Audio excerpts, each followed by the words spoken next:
संसार को किसी अन्य युक्ति अथवा भेष धारण कर लेने से नहीं जीता जा सकता। नमस्कार है सिर्फ उस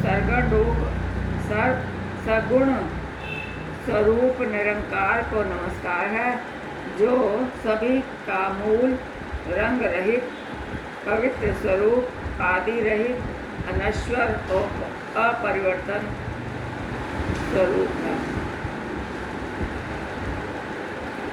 योगियों के बारे में बात करिए।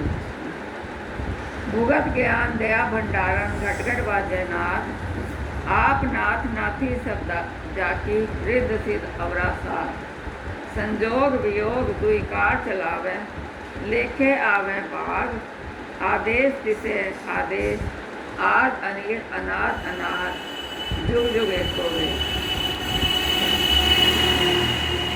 योगियों द्वारा किए जाने वाले भंडारे में जो उनका चूरमे का भोजन होता है, उसकी चर्चा में गुरु जी ने कहा है कि हे मानव, निरंकार की सर्वव्यापकता के ज्ञान का भंडार होना तुम्हारा भोजन है। निरंकार की सर्वव्यापकता के ज्ञान का भंडार होना तुम्हारा भोजन है। तुम्हारे हृदय की दया भंडारीन होगी, क्योंकि दया भाव रखने से ही सद्गुणों की प्राप्ति होती है। घट घट में जो चेतन सत्ता प्रकट हो रही है, वह नाद बजने के समान है। जिसने संपूर्ण सृष्टि को एक सूत्र में बांध रखा है, वही सृजनहार परमात्मा नाथ है। सभी रिद्धियाँ सिद्धियाँ अन्य प्रकार का स्वाद है। संयोग व वियोग रूपी नियम दोनों मिलकर इस सृष्टि का कार्य चला रहे हैं।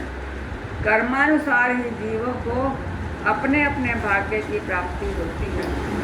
नमस्कार है सिर्फ उस सगुण स्वरूप, उस सगुण स्वरूप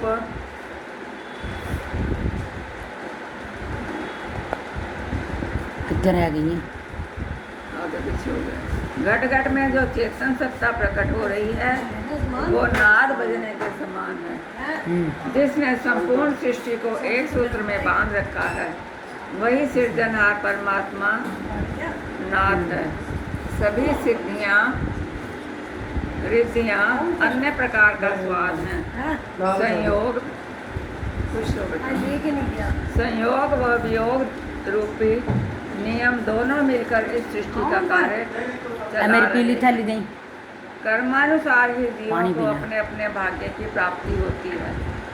नमस्कार है सिर्फ उस सरगुण स्वरूप निरंकार को नमस्कार है, जो सभी का मूल, रंग रहित, पवित्र स्वरूप, आदि रहित, अनश्वर और अपरिवर्तनीय स्वरूप है।